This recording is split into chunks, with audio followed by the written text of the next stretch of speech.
The emergency siren started screaming at 3:03 a.m. Not unusual by itself. Mountain systems malfunction during storms all the time. Ice forms inside relay boxes. Lightning disrupts frequencies. Faulty batteries trigger false alarms. I'd spent most of my career repairing warning systems across remote valleys and forgotten towns. But this siren wasn't connected to any town listed in the county records. I remember standing alone beside Tower 17 halfway up Black Ridge Mountain while rain hammered the forest around me and thunder rolled through the valleys below. The maintenance tablet in my hands displayed a location that shouldn't have existed. Population: 214. Status: active. Emergency alert network: online. Yet every map I checked showed nothing there except wilderness. Then the siren changed. The warning tone stopped abruptly and transformed into something else. Voices. Hundreds of voices speaking through the mountain loudspeakers simultaneously. Not random noise. Names. People's names. Missing hikers. Former residents. Emergency responders. Every name followed by a date. Some decades old. Some from the previous year. Then I heard my own name, followed by tomorrow's date. My stomach tightened instantly. The tower radio crackled beside me through waves of static. A man's voice whispered calmly through the speaker. "You're hearing the evacuation list." Several seconds passed. Then he added, "The town only appears after the sirens begin. 3 nights earlier." My name is Ryan Mercer, and by the time I accepted the contract to maintain emergency siren systems throughout the Black Ridge Mountains, I had already spent several years trying unsuccessfully to outrun a particular kind of guilt. Not the dramatic kind people talk about openly. The quieter version. The sort that settles into your life and gradually becomes part of your daily routine. 3 years earlier, my younger sister Claire vanished during a hiking trip in the Cascades. Search teams spent 12 days combing forests, ravines, abandoned fire roads, and mountain trails before the operation ended without finding so much as a backpack strap. Nobody. No evidence. No explanation. Just absence. The hardest part wasn't losing her. It was living with the final voicemail she left me the morning she disappeared. A voicemail I never listened to until after the search ended because I was too busy working emergency maintenance during a severe storm system. By the time I finally heard her voice asking me to call back, she had already been missing for nearly 2 weeks. Since then, every mountain road felt familiar in the worst possible way. Every emergency radio transmission reminded me of things people fail to say before disappearing. So when a state contractor offered me 6 months of servicing isolated siren networks across Black Ridge, I accepted mostly because the work required distance from cities and people. The Black Ridge Range stretched across hundreds of miles of dense forest, steep valleys, and forgotten mountain communities scattered between ridgelines. Most of the sirens existed to warn residents about landslides, flash floods, wildfire evacuations, and severe weather events. The systems themselves were old. Some towers dated back to the Cold War. Others sat atop mountain peaks accessible only through logging roads barely maintained anymore. During daylight, the landscape possessed a harsh beauty that almost made the isolation worthwhile.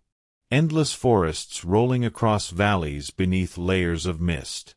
Abandoned fire lookouts stand against distant ridges. Rivers cut silver paths through the wilderness below. But after sunset, the mountains changed character entirely. Fog gathered in low areas like living things. Radio reception became unreliable. Roads disappeared into darkness beyond vehicle headlights. And certain valleys felt unnaturally quiet, as though sound itself avoided them. My supervisor, a county emergency coordinator named Thomas Reed, met me at a small operations center near the edge of the mountain range during my first afternoon. Most of the orientation involved routine procedures. Inspect siren batteries. Test communication relays. Replace damaged equipment. File maintenance reports. Simple enough. Then he handed me a binder containing regional service notes accumulated by previous technicians. The first pages covered ordinary hazards, wildlife encounters, storm damage, unstable roads. But eventually I reached a section marked Special Operating Instructions. That's where things became strange. Never perform siren diagnostics between 3 a.m. and sunrise. If Tower 17 activates without a weather alert, leave the area immediately. Never acknowledge radio traffic originating from call sign ASHWOOD. And finally, printed across the last page in red letters, if you hear evacuation sirens from a town not listed on your route maps, do not attempt to locate the source. Naturally, I assumed the instructions were some combination of local folklore and mountain superstition. Every isolated region develops its own mythology eventually. Forest workers pass stories to younger crews. Emergency personnel invent traditions around unexplained incidents. After enough years, practical warnings become mixed with ghost stories until nobody remembers where one ends and the other begins. Thomas seemed uncomfortable whenever I asked about specific entries, especially the references to Ashwood. According to every county map, state database, and emergency management system I checked, no town by that name existed anywhere inside Black Ridge. Yet the name appeared repeatedly throughout older maintenance reports. Missing radio transmissions. Siren activations. Unscheduled evacuation alerts. Eventually, Thomas simply sighed and stared through the operations center window toward the mountains beyond. "You'll hear about Ashwood sooner or later," he said quietly. "Just remember that maps don't always decide what exists up here." Then he changed the subject before I could ask another question. My first assignment arrived that evening. Routine maintenance on several siren towers scattered throughout the northern valleys. Nothing unusual. Just long hours driving mountain roads beneath gathering storm clouds while inspecting aging infrastructure. Around sunset, I reached Tower 17 near the summit of Black Ridge itself. The structure stood alone above the trees, surrounded by dense fog and rusting relay equipment. Everything appeared normal until I opened the maintenance log stored inside the access cabinet. Most entries documented battery replacements and communication tests. Then I noticed a handwritten note squeezed into the margin beside a report from 8 months earlier. The handwriting looked hurried, uneven, desperate. "If the sirens begin naming people," the note read, "leave before they reach yours." No signature. No explanation. Just that single sentence. I remember staring at it for several seconds while the wind rattled the tower above me and thunder echoed faintly somewhere beyond the mountains. Then, for reasons I couldn't explain, I suddenly became aware that every bird sound in the surrounding forest had stopped. For the first few days, the strange instructions felt less like warnings and more like the accumulated paranoia of technicians who had spent too much time alone in the mountains. Every profession develops its own folklore eventually. Fire lookouts talk about lights moving through forests where no roads exist. Long-haul truck drivers swear certain highways appear differently at night. Emergency workers become experts at turning coincidence into ritual. So when I found handwritten notes hidden inside maintenance logs or heard residents mention Ashwood in vague, uncomfortable ways, I filed the information alongside every other mountain story I'd encountered during my career. The work itself remained ordinary. I spent my days climbing siren towers, replacing batteries, testing radio relays, and driving winding roads through valleys buried beneath mist. The systems were old but functional. Most of the communities relied on them completely. In places where weather could trap people for days and landslides could erase entire roads overnight, emergency warnings weren't conveniences. They were lifelines. Still, small things started accumulating. The first involved radio traffic. Every maintenance vehicle carried a county communications unit connected to the regional emergency network. Normally, the channels remained quiet except during storms or scheduled tests.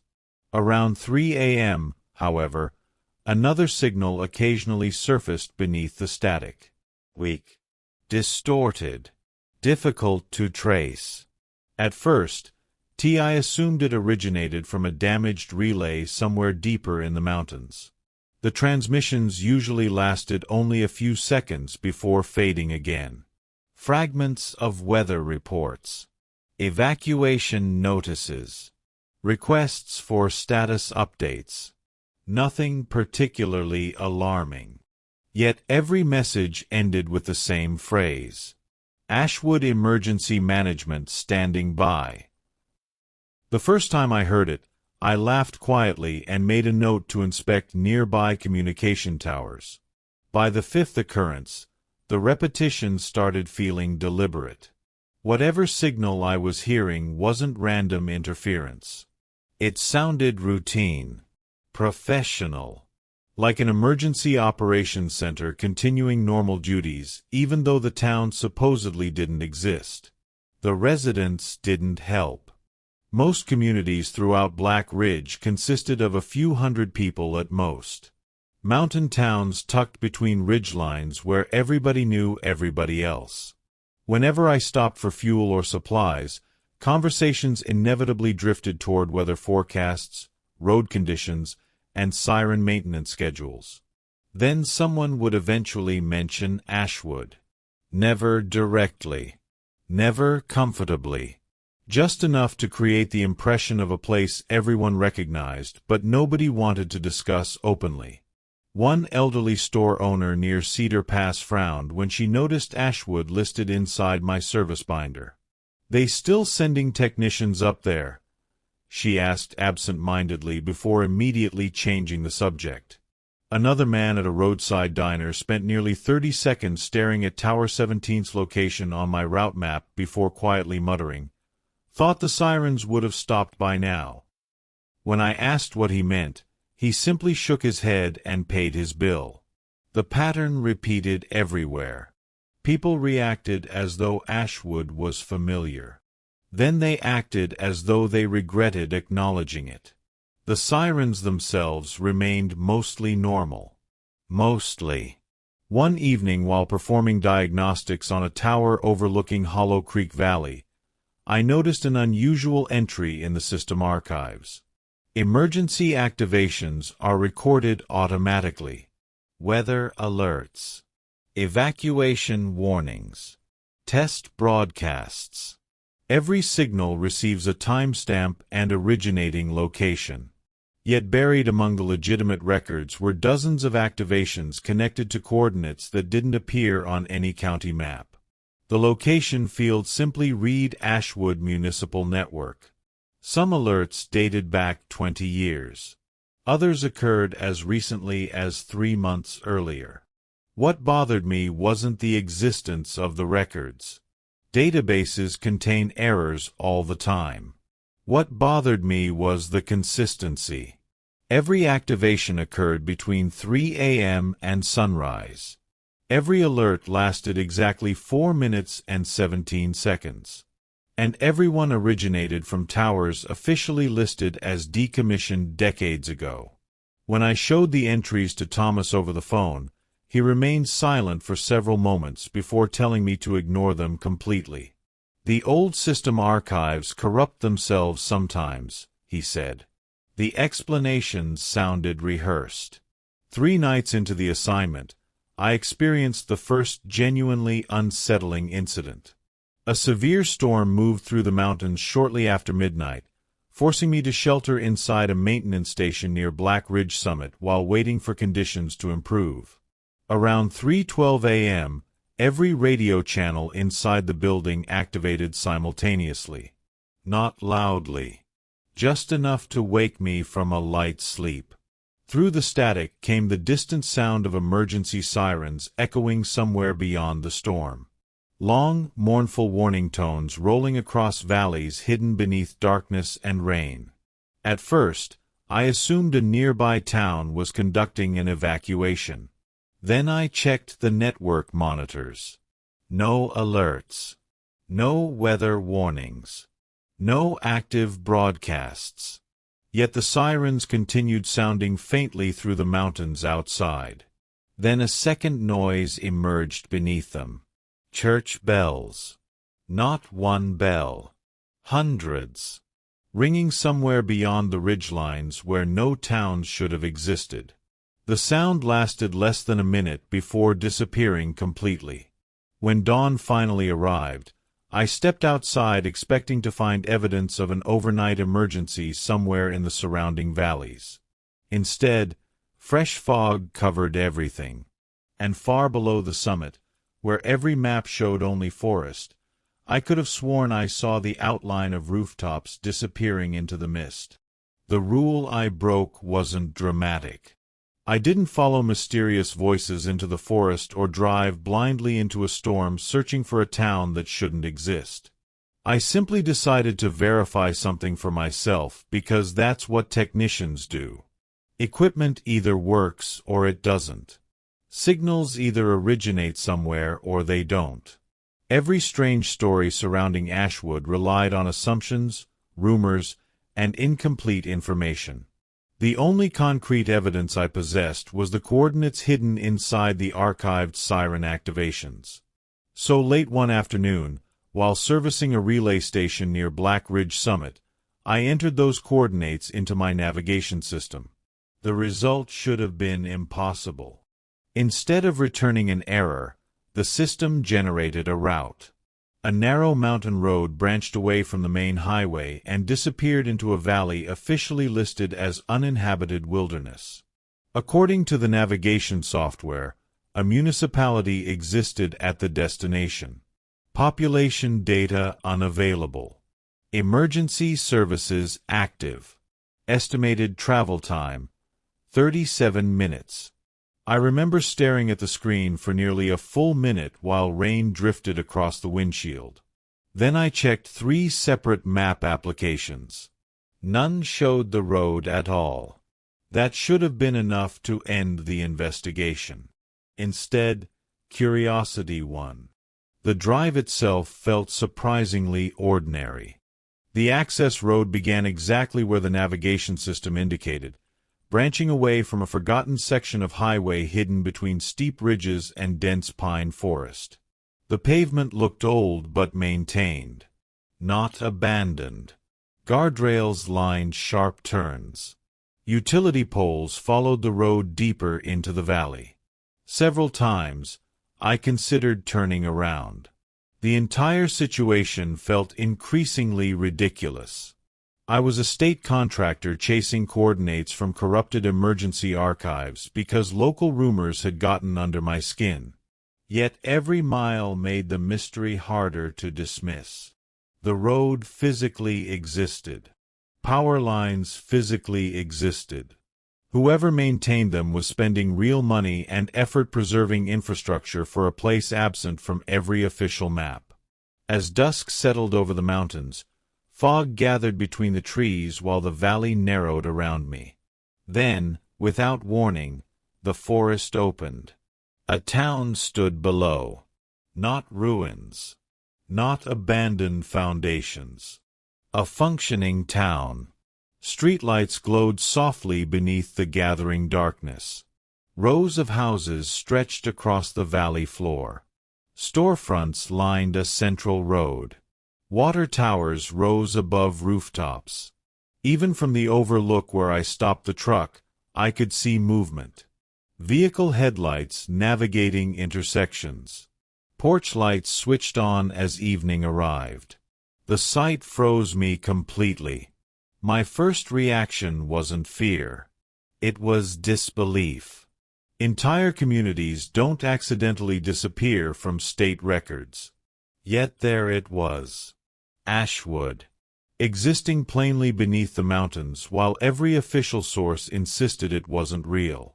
For several minutes, I simply sat there watching the town through the windshield while trying unsuccessfully to construct a rational explanation. Hidden private settlement. Administrative oversight. Government project. Every possibility sounded absurd. Eventually, why I drove down into the valley. Nothing terrible happened. In fact, Ashwood felt more normal than any mountain town I'd visited all week. People walked along sidewalks carrying groceries. Children rode bicycles beneath streetlights. A diner remained open near the town square. Cars filled parking lots. Everything appeared completely ordinary except for one detail I couldn't immediately identify. The atmosphere felt strangely quiet. Not silent. Restrained. Residents spoke softly. Businesses closed earlier than expected. Even traffic seemed muted somehow. Several people glanced toward me as I drove through town, but none appeared surprised by a visitor. Eventually, I stopped near the municipal building and spent nearly an hour walking around without incident. Nobody questioned my presence. Nobody acted suspiciously. By the time darkness settled fully across the valley, I had almost convinced myself the entire mystery resulted from bureaucratic incompetence. Then I noticed the sirens. Every building contained clocks, and every clock displayed the same time. 2:53 a.m. Not 1 minute earlier. Not 1 minute later. Even though my watch clearly showed 8:41 p.m. The realization unsettled me more than I expected. I checked storefront windows. Public buildings. Vehicle dashboards visible through parked cars. Every clock inside Ashwood remained fixed at 2:53. None moved. None ticked forward. The discrepancy felt impossible enough that I began questioning my own perception. Then church bells rang somewhere deeper in town. Not loud. Just a few slow notes drifting across the valley evening air. Immediately, people stopped what they were doing. Conversations ended. Store owners began locking doors. Pedestrians turned toward their homes without speaking. Within minutes, the streets emptied. The transition happened so smoothly that it felt rehearsed, as though the entire town followed a schedule I didn't understand. That's when I remembered another instruction buried inside the service binder. If you hear evacuation sirens from a town not listed on your route maps, do not attempt to locate the source. At 8:53 p.m. by my watch, the emergency sirens began sounding. Not from one tower. From every direction at once. Long warning tones rolled across the valley while lights inside homes switched off one by one. My stomach tightened instantly. The sirens weren't announcing weather alerts or evacuation orders. They sounded mournful. Almost ceremonial. Then the public address system activated beneath the warning tones. Static filled the air for several seconds. After that, a calm male voice began reading names through loudspeakers positioned throughout the town. Dozens of names. Hundreds. Some accompanied by addresses. Others by dates. The residents remained hidden indoors while the announcement continued. I listened for nearly a minute before returning to my truck and leaving the valley immediately. Nothing pursued me. No roadblocks appeared. No impossible events occurred. By the time I reached the highway again, I felt oddly relieved. The mystery was solved. Ashwood existed. Strange, certainly, but real. Then I checked the vehicle GPS. According to the route history, I had never left Black Ridge Summit. The moment I saw the GPS history, every comfortable explanation I had built around Ashwood collapsed. I sat alone inside my truck on the shoulder of the mountain highway while rain tapped softly against the windshield and the navigation screen glowed pale blue in the darkness. According to the route log, I had driven from Black Ridge Summit to a relay tower 2 miles away and then returned. Total travel time, 43 minutes. No valley. No side road. No town. No detour. The system contained no record whatsoever of the place I had just spent nearly 2 hours exploring. My first instinct was to blame a software malfunction. GPS systems constantly lose signal in mountainous terrain. Yet when I checked fuel consumption, mileage, and dash camera recordings, the results were somehow worse. The mileage matched the route history perfectly. The camera footage showed nothing except winding mountain roads disappearing into fog. At no point did the recording display the valley, the houses, or the municipal building where I parked. The footage simply skipped from one section of road to another as if entire miles of travel had been removed from reality. By the time I reached the maintenance station that night, I felt less frightened than deeply unsettled. Not because Ashwood might not exist. Because something had already begun editing evidence of my visit. The radio traffic changed after that. Before Ashwood, the strange transmissions always sounded distant. Fragments buried beneath static. Easy to dismiss. Now the voices arrived clearly. Every night around 2:53 a.m., the emergency channels activated without warning. Dispatchers reporting weather conditions from locations absent on state records. Police officers requesting status updates from streets I had physically walked through inside the town. Fire crews are discussing evacuation routes. The conversations sounded ordinary, professional, and routine. The kind of communications any small municipality generates during emergencies. Yet none of the locations existed officially. One transmission mentioned flooding near Mercer Avenue. Another referenced church shelters opening on Alder Street. I recognized both names immediately because I had passed them while driving through Ashwood. Then, 3 nights after my visit, a dispatcher calmly requested a status report from Tower 17. When nobody answered, she repeated the call. Then she used my name. Maintenance Unit Mercer. Confirms siren readiness. The transmission ended before I could respond. The next morning, Tower 17 activated itself. No storm. No scheduled test. No emergency alert. I was inspecting relay equipment nearly 6 miles away when the warning tone echoed across the mountains. The sound rolled through the valleys beneath low clouds while every radio channel filled with static simultaneously. Emergency sirens are designed to attract attention, to trigger instinctive reactions before conscious thought catches up. Yet something about this activation felt wrong immediately. The tone itself sounded slightly different. Lower. Slower. Almost exhausted. By the time I reached the tower, the broadcast had already ended.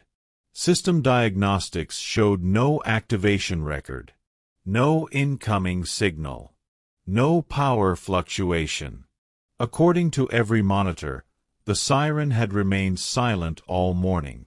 Then I opened the maintenance cabinet and discovered a new handwritten note taped inside beside the older warning. You stayed after the bells. Now it knows your address. The handwriting matched the previous message exactly. I never found out who wrote it. That night, reality began slipping in smaller ways. Nothing dramatic at first. Street names appearing in places they shouldn't. Ashwood locations surfacing briefly inside county databases before disappearing again. One afternoon, I stopped for coffee in Cedar Pass and noticed a weather advisory pinned beside the register. Evacuation Preparedness Meeting. Ashwood Municipal Hall. When I pointed it out to the cashier, she looked confused. The notice vanished the moment she turned toward the bulletin board. Another evening, I found a folded town map inside my truck's glove compartment despite never placing it there. Ashwood appeared clearly across the center. Roads. Neighborhoods. Utility networks. Everything detailed and labeled. Yet whenever I tried photographing the map, the images came out blank. The physical paper remained real. The photographs did not. It felt as though the town occupied a strange boundary between recognition and denial, existing just enough to be encountered, but never enough to be documented consistently. Then the names started appearing. Not over Sirens. Inside maintenance reports. At first, they looked like clerical errors mixed among inspection logs. Random names attached to relay diagnostics. Address lists are embedded inside weather summaries. Most belonged to people I didn't recognize. Then I found Claire's. My sister's name appeared halfway through a routine battery replacement report for Tower 22. No explanation. Just her full name followed by a date. The date wasn't the day she disappeared. It was tomorrow. My stomach tightened so violently I nearly dropped the report. I spent the next hour searching every database available to me. Missing persons records. Emergency archives. Historical siren activations. Claire's name appeared nowhere else. Only that single report. Yet the discovery dragged an uncomfortable realization to the surface. Every name I heard during Ashwood's siren broadcast had been paired with a date. At the time, I assumed they referred to deaths, evacuations, or disappearances. Looking back, I wasn't certain anymore.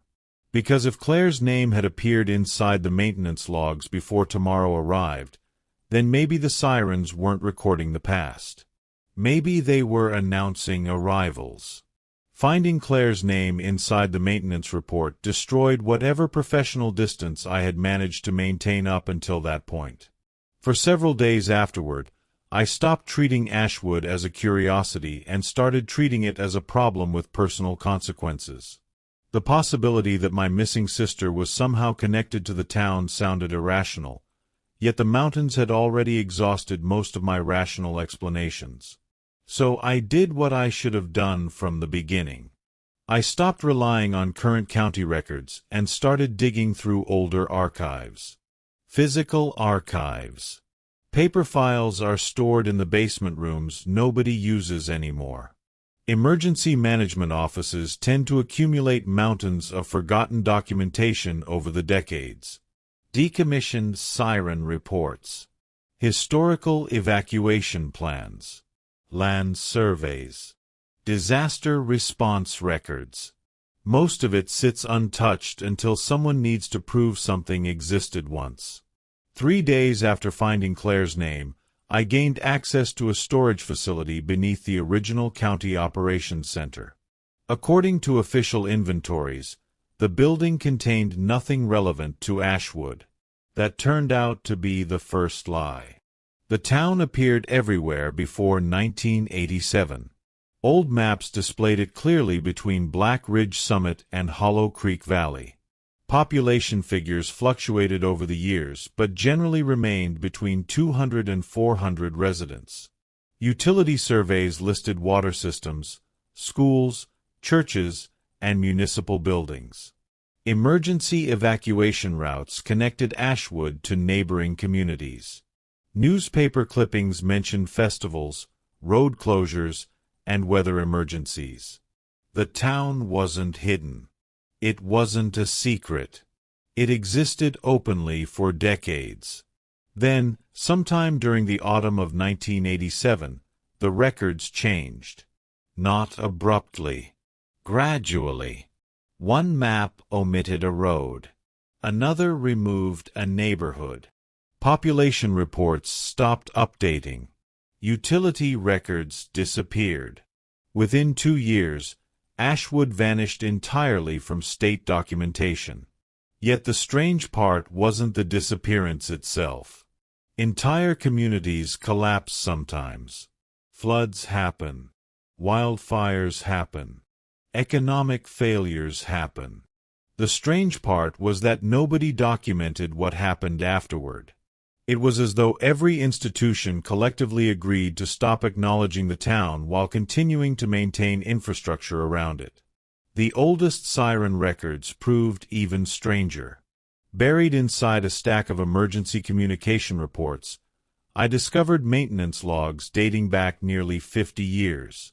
Most documented routine operations, storm warnings, evacuation tests, equipment repairs. Then I found a folder marked Municipal Alert Network, ASHWOD.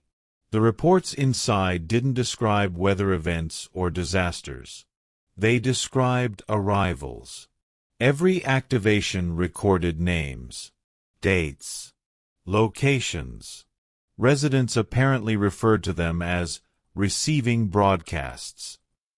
The language unsettled me immediately because it sounded less like emergency management and more like inventory tracking. One report from 1979 documented a siren activation lasting 6 minutes. During the broadcast, the system announced 37 names, followed by dates and addresses. According to the attached notes, every person named arrived in Ashwood within 72 hours. Some moved there voluntarily. Others simply appeared. Hikers, travelers, missing persons. Individuals reported being absent elsewhere. The records treated the phenomenon as routine. One supervisor even complained about maintaining accurate housing assignments because the sirens kept delivering residents faster than the census could update. Then I found the recordings. Magnetic reel tapes are stored separately from the maintenance archives. Most had degraded badly over time, but several remained usable. I located an old playback machine and spent nearly 6 hours listening to them. At first, the broadcasts sounded exactly like the sirens I heard during my visit. Warning tones. Static. Then, voices read names calmly through loudspeakers. Hundreds of names. Some followed by addresses. Others by dates. But the recordings also contained supervisor commentary captured accidentally through monitoring systems. That's how I learned the truth about the dates. They weren't birthdays. They weren't deaths. They weren't disappearances. They were entry points. Moments when people became connected to Ashwood strongly enough for the town to recognize them. One technician described the process in a handwritten margin note attached to a 1982 recording. "The sirens don't predict arrivals," he wrote. "They identify people already moving toward the town emotionally. By the time they're announced, they're halfway here." The final discovery came from a locked filing cabinet hidden behind obsolete communication equipment. Inside sat dozens of personal journals written by emergency coordinators assigned to Ashwood over the years. Most entries described growing confusion regarding the town's existence. Residents remembered it. Maps stopped showing it. Visitors arrived despite having no clear route there. The later journals became increasingly desperate. Entire sections discussed a phenomenon called the census. According to the writers, Ashwood wasn't a town in the conventional sense anymore. It had become a system. A place sustained by recognition, memory, and unresolved absence. Every siren activation expanded the population. Every arrival strengthened the town's ability to remain present. The final journal belonged to an emergency coordinator named Samuel Granger. His last entry was dated 3 days before Ashwood officially disappeared from all state records. I still remember the final paragraph because I read it at least 20 times afterward. The town does not collect people randomly. It gathers those carrying unfinished departures, missing persons, unanswered calls, unresolved grief. The sirens identify them long before they arrive. We thought the broadcasts were announcements. We were wrong. They are invitations. Once the town speaks your name, it has already started building a place for you. Tucked inside the back cover of Samuel's journal was a folded sheet of paper. A census report. Current population, 214. The same number I had seen displayed on Tower 17 during the siren activation. Every resident was listed by name. Near the bottom of the final page, written in fresh ink far newer than the rest of the document, appeared 2 additional entries. Claire Mercer, arrived. Ryan Mercer, expected. After finding my name inside the census report, I stopped treating Ashwood as a mystery and started treating it as a destination that was actively approaching me. The distinction mattered.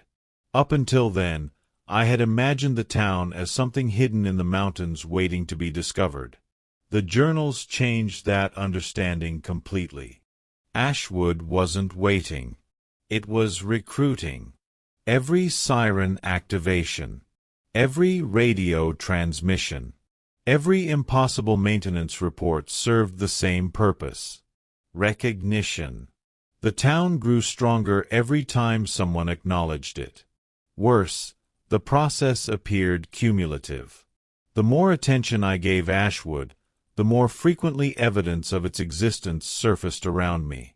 Maps, broadcasts, census reports. It was as though reality itself became increasingly willing to accommodate the town once enough people accepted it as real. That realization frightened me more than any ghost story could have, because it suggested the phenomenon wasn't supernatural in the traditional sense. It behaved more like infrastructure, a system expanding through observation. I created my own rules the following morning. Never speak the town's name aloud after sunset. Never listen to emergency broadcasts between 2:53 a.m. and sunrise. Never follow roads that appear only during fog. Never acknowledge census records regardless of whose name they contain. Most importantly, never respond when Ashwood addresses you directly. The last rule felt ridiculous while writing it down. Yet deep down, I already understood why it mattered. Every strange interaction with the town involved participation. Radio operators are expecting replies. Broadcasts reading names. Maps appearing where they shouldn't. The system seemed to depend on engagement. Like a conversation that couldn't fully begin until someone answered. For a while, the rules actually worked. The radio traffic diminished. Strange documents stopped appearing in maintenance logs. Even the siren systems returned to ordinary operation. Days passed without new incidents. The mountains felt normal again, almost peaceful. Then I noticed something unsettling. The silence wasn't because Ashwood had stopped communicating. It was because the town had adapted. The first sign appeared inside the forests. Roads began changing. Not dramatically. Subtly. Curves where no curves existed before. Side roads branching away from familiar routes. Utility poles are appearing deeper in the wilderness than county infrastructure maps allow.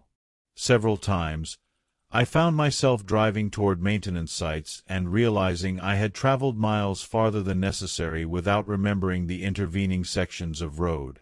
The phenomenon always occurred during fog. Visibility would drop. The forest would close around the vehicle. Then I'd emerge somewhere unfamiliar despite following a route I knew perfectly. One afternoon, and I stopped beside an overlook above Hollow Creek Valley and discovered fresh tire tracks leading down a service road absent from every map in my truck. The tracks looked recent, maintained, used. At the end of the road, barely visible through drifting mist, stood a church steeple. When I blinked, it was gone. Then the broadcasts became personal. Not public alerts. Conversations. The first arrived through the truck radio while I was driving between maintenance sites near Black Ridge Summit. Static filled the speakers briefly. Then Claire's voice emerged clearly enough to make my hands tighten around the steering wheel. "Ryan," she said softly, "I know you can hear me." My stomach dropped instantly. Every rational part of my brain understood the impossibility. Yet grief doesn't respond rationally. For several seconds, I simply listened. She sounded exactly as I remembered. Same tone. Same cadence. No distortion. "You should stop looking through the old records," she continued calmly. "They're making it harder for you to find the road." Then the transmission ended. I pulled over immediately and checked every communication system in the vehicle. Nothing unusual. No recordings. No signal traces. The encounter violated every rule I had written. More disturbing, it revealed the town understood them. 3 nights later, the census changed. I discovered the update accidentally while reviewing archived documents at the operations center. The population count remained 214. Claire's status still read arrived. My own still reads expected. But several new entries had appeared beneath mine. People I recognized. Thomas Reed, the elderly store owner from Cedar Pass. 2 local firefighters. A highway maintenance worker. All listed as expected. The pattern felt wrong immediately because some of the names belonged to people who openly denied that Ashwood existed. Yet according to the census, acknowledgement wasn't necessary anymore. Recognition alone seemed sufficient. The town no longer needed people to seek it out. It simply needed them to become aware of it. That realization dragged another possibility into focus. If Ashwood functioned like a system, then perhaps the Sirens weren't inviting people. Perhaps they were cataloging them. The final rule emerged after Tower 17 was activated again. No storm. No emergency. No warning. Just the siren sounding alone across the mountains at exactly 2:53 a.m. This time I didn't investigate. I stayed inside the operations center and ignored every radio transmission. The broadcast lasted 4 minutes and 17 seconds before ending. When silence returned, a maintenance alert appeared automatically on my workstation. No sender. No timestamp. Just a single line of text. Evacuation list updated. Please confirm receipt. For nearly a minute, I stared at the screen without moving. Then I unplugged the computer entirely. The message remained visible. The message remained visible for nearly 10 seconds after I disconnected power from the workstation. That was the moment I stopped believing Ashwood relied on technology at all. Until then, every strange event still possessed some connection to infrastructure. Radios. Sirens. Computers. Census records. Communication networks. It was possible to imagine the town using systems as a delivery mechanism. But electricity doesn't continue flowing through disconnected hardware. Screens don't display updates without power. Yet there it was. Evacuation list updated. Please confirm receipt. Floating calmly across a dead monitor while rain tapped softly against the operations center windows outside. Then, one letter at a time, a second line appeared beneath it. Ryan Mercer has been notified. The screen finally went dark. Outside, every siren in Black Ridge activated simultaneously. Not one tower. Not one valley. All of them. The sound rolled across the mountains like something alive moving through the wilderness. Hundreds of warning systems spread across ridgelines, towns, forests, and river valleys suddenly screamed together beneath the storm. Emergency channels exploded with traffic immediately afterward. Dispatchers are calling units. Residents reporting activations. Operators demanding explanations. Yet beneath the chaos, another broadcast slowly emerged. A familiar male voice speaking calmly through every frequency at once. Census update in progress. Then the names began. I spent the next hour driving mountain roads through heavy fog while sirens echoed endlessly across the valleys below. Every emergency tower on my maintenance network had been activated despite receiving no official command. Worse, the systems were behaving independently. Diagnostics no longer responded. Remote shutdowns failed. Several towers reported transmitting from locations that didn't exist on county infrastructure maps. Tower 17 remained at the center of everything. Every activation originated there first before spreading outward. By the time I reached the summit, visibility had dropped to almost nothing. Fog wrapped itself around the mountains so densely that the floodlights surrounding the tower barely penetrated 20 feet into the darkness. Yet through the mist, I could hear something else beneath the sirens. Church bells. Hundreds of them. The same bells I heard during my first night near Ashwood. Except now they sounded close. Very close. The maintenance compound surrounding Tower 17 should have been empty. Instead, vehicles filled the parking area. County trucks. Civilian cars. Emergency response units. Dozens of them. Some belonged to people listed inside the updated census. Thomas Reed's vehicle sat beside the communications building. So did the truck belonging to one of the firefighters. Every vehicle appeared recently driven. Doors closed. Engines cold. Yet no people remained anywhere on the property. My stomach tightened immediately as I moved toward the control building. Then I noticed the footprints. Hundreds of them are crossing the wet gravel. Every set led away from the tower and disappeared into the fog beyond the perimeter fence. None returned. Inside the communications room, the situation was worse. The building looked occupied. Coffee is still warm inside the mugs. Radios active. Weather monitors are functioning normally. Someone had even left a jacket hanging beside the operations console. Yet every chair sat empty. The only movement came from the central display wall. Every monitor showed the same image. A map of Black Ridge covered in blinking lights. Most represented towns and siren towers. One light glowed brighter than the rest. Ashwood Municipal Network. Active. For the first time, the system displayed a location. Not coordinates. Directions. A route. The map showed a road extending from Tower 17, directly into the mountains east of the summit. A road absent from every official survey. A road I somehow recognized immediately, despite never seeing it before.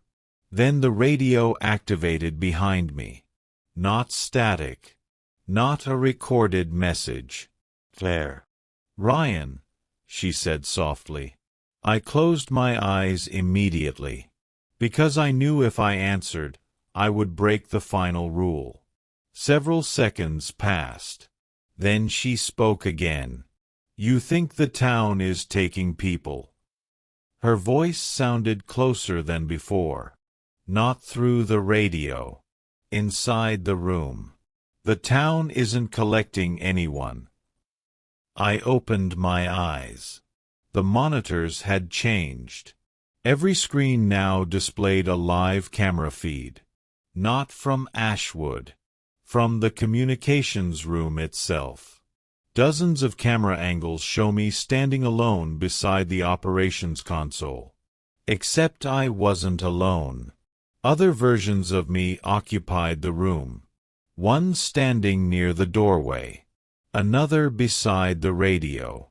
Several more gathered around the monitors. All watching. All are wearing different clothing. Different ages. Different expressions.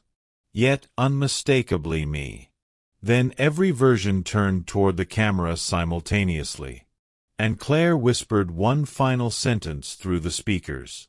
"No one arrives in Ashwood." The sirens outside abruptly stopped. Total silence swallowed the mountain.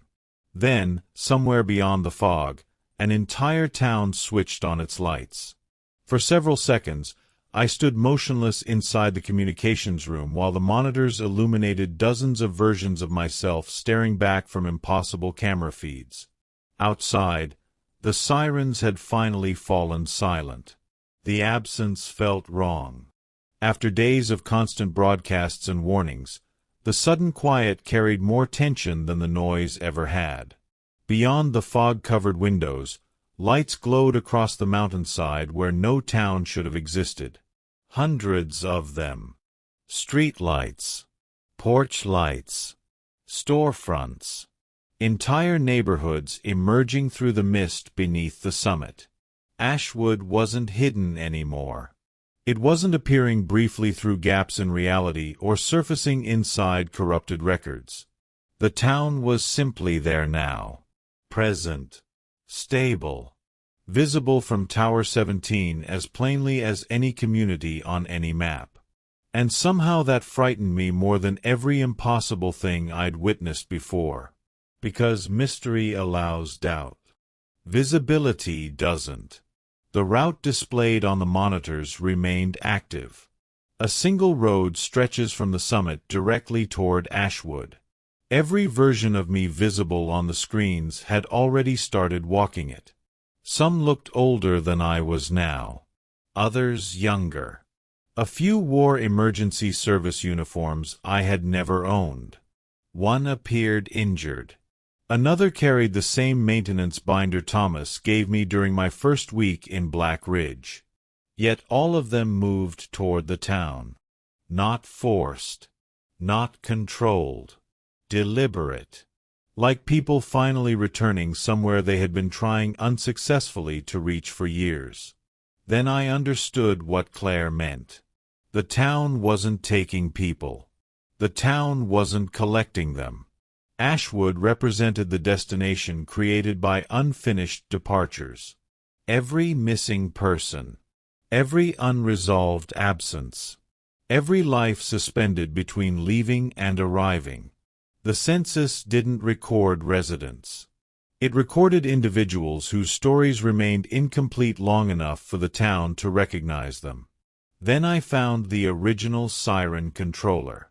Hidden beneath Tower 17. A maintenance hatch behind obsolete relay equipment opened into an underground room absent from every facility blueprint. The chamber looked old. Much older than the tower itself. Dust-covered communication consoles lined the walls while faded emergency maps hung beneath rusting light fixtures. At the center stood a mechanical control panel connected directly to the municipal alert network. Unlike the modern systems above, this equipment wasn't electronic. It relied on switches, relays, physical circuits. Most importantly, it contained records. Thousands of index cards are stored inside metal drawers. Every card carried a name. Every card matched an entry from the census. Arrived. Expected. Missing. Received. The categories shifted across decades of handwriting. Then I located Claire's card. And mine. They weren't separate. Both names occupied the same file. Attached to the front was a handwritten note dated 3 years earlier. The day she disappeared. The message contained only one sentence. Subjects remain unresolved until contact is re-established. The realization struck so suddenly that I nearly dropped the card. Everything centered on communication. The sirens. The broadcasts. The names. The town didn't grow through physical arrivals. It grew through unfinished connections. That's why Claire appeared repeatedly. Why does the radio use familiar voices? Why have missing persons surfaced throughout the census? Ashwood existed wherever absence remained stronger than acceptance. Every individual inside the records represented someone trapped emotionally between what happened and what should have happened. And every siren activation strengthened the connection by forcing people to acknowledge it. The system wasn't feeding on residents. It was feeding on unresolved recognition. For the first time, I understood how to stop participating. Don't fight the town. Not destroy the tower. Do not erase the census. End the connection. I returned to the communications room carrying Claire's file while Ashwood's lights glowed steadily beyond the fog. The monitors still displayed alternate versions of me walking toward town. The radio continued broadcasting her voice softly through the speakers. But instead of answering, I finally listened to the voicemail she left before disappearing. The one message I had avoided for 3 years. I still carried the recording on my phone. I don't know why. Maybe guilt. Maybe hope. Her voice filled the room quietly. Hey, Ryan. Just wanted to check in before heading up the trail. Don't worry if I lose signal for a while. And seriously, stop blaming yourself for everything. You always do that. Then she laughed. A normal laugh. Human. Ordinary. Not the impossible voice from the radio. Just my sister. The message ended after 37 seconds. Nothing supernatural happened immediately. No lights exploded. No dramatic revelation arrived. Yet outside the windows, something changed. The lights of Ashwood began fading. Slowly. House by house. Street by street. The versions of me visible on the monitors stopped walking. One by one, they turned away from the road. Then the map started disappearing. Not shutting down. Erasing itself. Roads vanished first. Then neighborhoods. Then the town boundary. Finally, only darkness remained beyond the summit. For the first time since arriving in Black Ridge, the radio fell completely silent. And somewhere deep beneath the tower, I heard a mechanism stop turning. Like a machine finally running out of reasons to continue. The mountain felt different after the lights disappeared. Not safer. Just emptier. I remained inside Tower 17 until dawn, watching fog drift across the summit while every monitor slowly returned to normal operation. Emergency channels resumed standard traffic. Weather reports sounded ordinary again. Even the impossible maintenance records vanished from the system archives one by one as though they had never existed. By sunrise, the route leading toward Ashwood no longer appeared on any map. The municipal network identifier disappeared from every database. And when I checked the census files stored beneath the tower, the drawers stood empty. No names. No cards. No records. just dust settling across metal shelves inside a room that officially shouldn't have existed. The transformation felt strangely anticlimactic. After weeks of sirens, broadcasts, and impossible encounters, reality seemed eager to close the wound and move on. Yet while the systems recovered, I couldn't stop thinking about Claire's voicemail. Not the mystery. Not the town. Just her voice. The simple fact that I had spent 3 years chasing explanations instead of listening to the last thing she actually said. County investigators arrived later that afternoon. Officially, they were responding to the unexplained siren activations that had echoed across Black Ridge the previous night. I gave them a version of events stripped almost entirely of the truth. Equipment malfunction. Communication relay failure. Corrupted emergency software. The usual language people use when describing something they don't expect anyone else to believe. To my surprise, nobody challenged the explanation. In fact, most of the officials seemed relieved to accept it. Several databases had apparently suffered widespread data corruption during the incident. Historical records vanished. Maintenance archives reset themselves. Entire sections of emergency communications history became inaccessible overnight. When I mentioned the Ashwood experiment during one interview, the investigators looked confused. None recognized the name. Not Thomas. Not the emergency coordinators. Not even the residents who once reacted so strangely whenever the town surfaced in conversation. It was as though the mountain had quietly removed the place from collective memory the moment its connection weakened. I stayed in Black Ridge another month. Mostly because leaving immediately felt wrong. The siren systems required inspection after the incident, and part of me wanted proof that the town was truly gone. Yet no matter how thoroughly I searched, I found nothing. The hidden chamber beneath Tower 17 collapsed behind a sealed concrete wall according to new facility schematics. Radio transmissions from Ashwood never returned. The road into the valley ceased to exist physically. Forest covered every area where I remembered streets, houses, and municipal buildings standing. Even old archives have changed. Historical maps now showed uninterrupted wilderness where Ashwood once appeared. The only evidence remaining belonged to me. Claire's census file. The handwritten note. Several maintenance reports I had removed from the archives before they disappeared. Objects reality apparently forgot to reclaim. Eventually, I stopped searching. Not because I found answers. Because I finally understood the difference between solving a mystery and accepting a loss. I left the mountains at the beginning of winter.